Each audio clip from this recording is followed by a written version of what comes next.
quedamos en que te preocupaba el desequilibrio que había entre el terror, entre el temor que se infundía y sobre las buenas noticias de los avances que hay en cuanto a tratamiento y sobre todo en que las pandemias han existido siempre, que lamentablemente muere gente, pero que en esta ocasión, al parecer, tú sientes que está más globalizado el mundo, más mediatizado, y hay una parte que le gana a la otra, digamos. Efectivamente. Las malas noticias le ganan las buenas, dice. Un desequilibrio, Julio, al fin y al cabo, un desequilibrio mediático, instaurando miedo en la población. A mí me preocupa eso, Julio. Hay mucha gente vieja que está prácticamente mediatizada por el miedo, por las noticias, por los matinales, que son puras malas noticias, Julio, atemorizando. Ahora, decir algunas cosas, Julio. Por ejemplo, hay dos cepas, entre todo lo que es la filogenia del coronavirus, hay dos cepas. La cepa L, que es de predominio en Wuhan, que es bastante poderosa, pero está también la cepa S, que es de predominio fuera de China. Pues bien, la que llegó a Chile es la cepa S, es decir, la más leve de todas. Importante noticia para que la gente, mira, no se esté escandalizando. Ahora bien, Julio, cuando uno realmente ve los números globales, permíteme señalarlo esto según la información de la Universidad de Hamburg de ayer, ¿ya? En los primeros 2 meses de este año, han muerto, primeros 2 meses, 2.360 personas de coronavirus. Ha aumentado porque hoy día ya son más de 10.000. Un promedio de 56 personas también en esos 2 primeros meses. Pero el resfrío común, Julio, el resfrío que todo te vaya a resfriar, todos nos resfriamos, ha matado en los primeros 2 meses a 69.000 personas, Julio. La malaria a 140.000 personas. Los suicidios, 153.000 suicidios en el año. Los accidentes, 193.000. El SIDA en los 2 primeros meses ha matado a 240.000 personas. El cáncer a 1.200.000 personas. Entonces, cuando uno realmente pondera el coronavirus, bueno, es una enfermedad. Sí, o sea, es este virus que se está propagando, está causando muertes, sí, pero la proporción de mortalidad es baja. Ahora, los estudios científicos dicen una cosa muy clara. El coronavirus es altamente contagioso, pero de baja mortalidad. Por lo tanto, es muy posible que todos lo vamos a contraer, Julio. De hecho, el doctor Roult, allá en Francia, mira, los 3 peores países que hoy día se ha desatado de la pandemia y que están en confinamiento son Francia, Italia y España. Y todos en confinamiento y no le ha resultado el confinamiento porque es altamente contagioso, pero al mismo tiempo con baja mortalidad. Entonces, cuando uno ve todas estas cifras, ¿ya? Cuando compara, porque cuando uno dice que estas personas están muriendo ahora, Julio. Hay un reloj mundial que te muestra exactamente la gente que nace y la gente que muere en el instante, Julio. Entonces están muriendo por muchas enfermedades, pero se le ha dado un apoyo mediático exagerado, trayendo miedo a la población con este coronavirus, que posiblemente todos lo vamos a contraer, pero pocos van a ser los que van a padecer. Ahora, es que el problema que hay, y yo tiendo a entender esto, ¿no? Tiendo a entender que es en un momento crítico una gran mortandad. Es decir, en Italia mueren 500 personas diarias por el coronavirus. No mueren 500 personas diarias porque se suicidan. No mueren 500 personas diarias pues del VIH, pero sí del coronavirus. Entonces, en el fondo... mueren más personas, en Julio. El fondo, ¿en Italia? No. No, pero por las otras enfermedades mueren más al día en el mundo. Sí, ahora, claro, sí, pero, yo te entiendo claro, que en Italia, claro, 500 y es poderoso. Nadie lo ha negado, claro, Julio. Claro, lo que pasa es que, pero si tú tienes cáncer, te lo diagnosticaron, te trataron, ¿no es cierto? Tuviste una oportunidad, digamos, hay gente, así como se muere, que se salva, hay gente que tiene un tratamiento. En cambio, el coronavirus tú te lo tomaste un teléfono y te infectaste, y si eres adulto te puedes morir. Entonces, mi punto es que el tema de fondo, donde te encuentro razón, no es el coronavirus y la infección de coronavirus en sí mismo, porque seguramente el 60-70% de la población lo vamos a contraer en un año, sino que el tema es que no nos infectemos todos en el mismo momento, en el mismo momento, porque al ir a pedir ayuda, si se nos complica la situación, no vamos a tener los recursos médicos, lo que habla de un nuevo desafío, ¿no? Mira. Los sistemas de salud en el mundo, los sistemas públicos, los sistemas que tenemos para combatir enfermedades de forma masiva. Hoy día, Julio, hay 400... Ahí está el reloj que Sí, nos indica. por eso hay más de 460.000 contagiados. Ahora, ¿qué es lo que hay que decir también? De esos contagiados, el promedio, evidentemente, porque las cifras no describen exactamente la realidad, el 81% de los infectados adquirió este virus y tuvo una enfermedad leve, Julio. El 81%. El 14% la enfermedad fue severa y el 5% grave. Esa es la realidad. Por lo tanto, vuelvo al tema. Es verdad que hay que tener cuidado, hay que hacerle caso a las indicaciones que da la autoridad, sí, pero tampoco llevemos a esta paranoia mediática, porque el próximo paso, Julio, y aquí está el punto, te van a proponer la vacunación global. Es decir, todos vacunados por obligación. Y eso, desde mi punto de vista, y según los antecedentes que hay que tener mucha prudencia con una vacunación global obligatoria para todos. Por ejemplo, se está vacunando de manera obligatoria ahora supuestamente por la influenza. Mira, en mi caso, Julio, yo no me he vacunado, no he vacunado a mis hijos y son los únicos que no han estado enfermos en el colegio. ¿Te das cuenta? Entonces, hay que tener cuidado con todo este escándalo mediático que te busca, bueno, lo que busca CEPI, que es de alguna forma esta vacunación global. Tú me hablaste de una película. Yo te voy a recordar un libro que se llama 1984 de George Orwell. Permíteme leerte una pequeña cita que de alguna forma resume lo que quiero sostener, Julio. Pero dice George Orwell, muerto en 1950, con este libro futurista que anuncia muchas cosas, y dice: para controlar a un pueblo hay que conocer su miedo.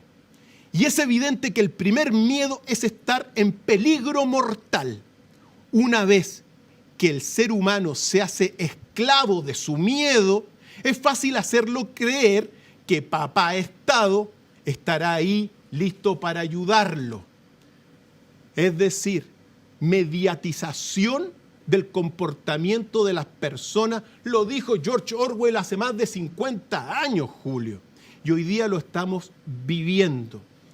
Desde mi punto de vista, cuando uno realmente comienza a ver estas cosas, hay muchísima desinformación en el ambiente, un extremo de noticias negativas y evidentemente la mediatización de las personas, porque te paraliza. ¿Y el miedo qué es? El miedo es ignorancia, Julio. ¿Pero tú eres partidario de que no hubiese cuarentena en ningún lado y que la gente siguiera trabajando normalmente? No, yo estoy diciendo que se hagan, digamos, que se respeten evidentemente las decisiones de la autoridad, ahí lo dejo, pero tampoco llegar a una exageración. Hay lugares, porque cuando dicen cuarentena total, en Chile los alcaldes, bastante desinformados, cuarentena total. Oye, momento, si hay lugares donde no pasa nada, Julio, donde no es necesario la cuarentena total. Y es más, permíteme señalarte, el confinamiento no ha dado resultado ni en Italia, ni en Francia, ni en España, Julio. ¿Por qué? Porque el virus es altamente contagioso, Julio. Entonces, pero sí te genera la paranoia. Ya no nos podemos abrazar como nos abrazábamos cuando llegaba. Miráis el teléfono, hoy, acá, tomo el lápiz y todos con una paranoia gigantesca. Y eso es producto de lo que uno tiene que decir. Es decir, de ese lado maquiavélico de la industria de salud, farmacéutica, biotecnológica, yo las meto todas ahí en el ámbito de la salud. Hay algo que es maquiavélico porque después tú no sabes realmente qué se le está metiendo a la gente en las vacunas. Si tuviésemos un instituto de salud pública realmente con un laboratorio de investigación de avanzada, que ya no está. Mira, Chile, hace un par de años atrás, paró toda la investigación pública. Es decir, ahora lo único que nosotros hacemos es comprar las vacunas de afuera, leer unos papeles y no le investigamos nosotros qué le estamos metiendo a la gente. Piensa tú en la vacuna del papiloma, que se la metieron a niñitas. El papiloma es un padecimiento para personas que han tenido actividad sexual. ¿Por qué se las vacuna a niñitas que son vírgenes? Entonces, yo lo que estoy diciendo, tomen los antecedentes al colegio médico, sobre todo al colegio médico, que se informe del doctor Didier Raoult, que se informe lo que está haciendo, porque si bien es cierto, usted va a tener, Julio, acá, muchos doctores que van a decir, no, que Didier Raoult no tiene razón, que no es efectivo esta cosa. Pero en realidad, claro, todos ellos están dentro de este conglomerado, de esta coalición que busca la vacunación global.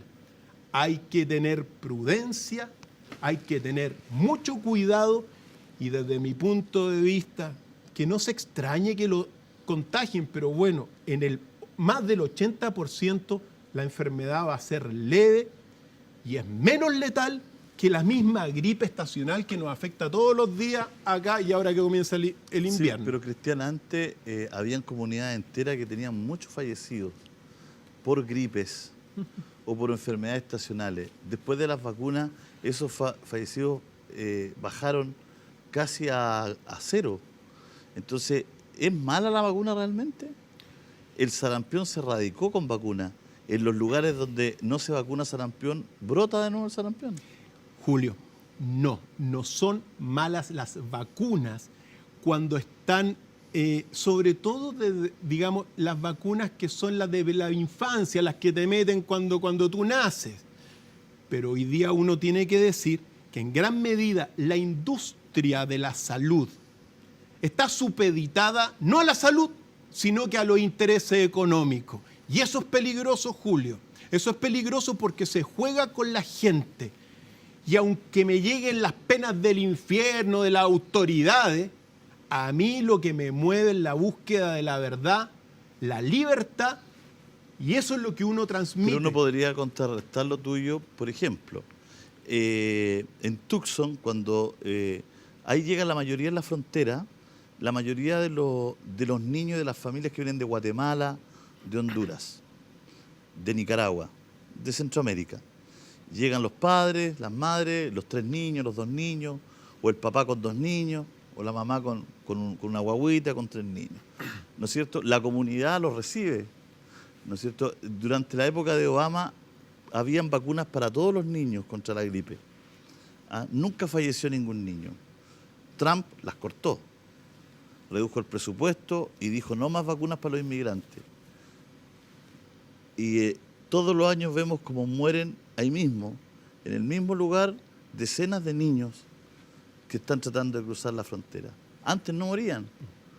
Hoy día sin vacuna mueren por una política de Trump. Entonces, yo te podría poner la cosa al revés.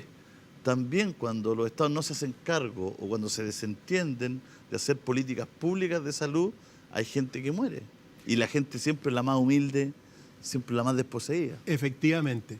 Mira, Julio, lo que yo estoy diciendo, por ejemplo, en mi caso, la vacuna no ha servido de nada, ¿ya? Hay vacunas, todas las vacunas les sirven a algunos organismos y a otros no son tan efectivos, ¿ya?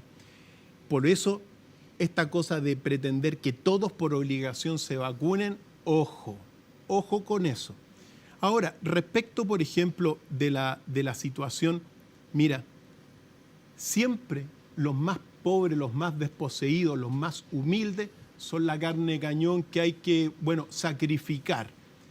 Las vacunas, y lo que yo estoy diciendo, la vacunación, todo lo que es la salud, ha avanzado mucho, pero también uno tiene que distinguir realmente cuando se supedita la salud a los intereses económicos y cuando la salud responde realmente al bienestar de cada organismo. Interpreto lo que tú me estás diciendo, que tienes serias sospechas de que una vacunación mundial esté más movida por intereses económicos que por intereses humanitarios. Eso es lo que interpreto de lo que hemos conversado. Esto es orwelliano. Es decir, pretender a todo el mundo ponerle una vacuna porque la coalición CEPI así lo quiere, es orwelliano. Es decir, es que te busca un control total de la población a través de la instauración del miedo. Ojo, amigos, yo lo he insistido, pero como se dan estas cosas, háganle caso a la autoridad de la salud en cuanto a mantener la cuarentena, pero también no tengan tanto miedo, si esa es la cosa. Julio, hablemos de aquí a un mes. Invítame a una columna de aquí a un mes o 2 meses cuando ya haya pasado y analicemos 25, esto. 26 de abril está aquí, sentado. Por eso, analicemos esto después que haya pasado un tiempo. Si no nos cierran el programa por lo que usted está diciendo, lo invitamos el 26 de abril. Me porque imagino, los CEPI son poderosos. Los CEPI son poderosos, pero también al mismo tiempo, Julio, hay una máxima del pensamiento que te dice... Lo importante es conversar. Eso.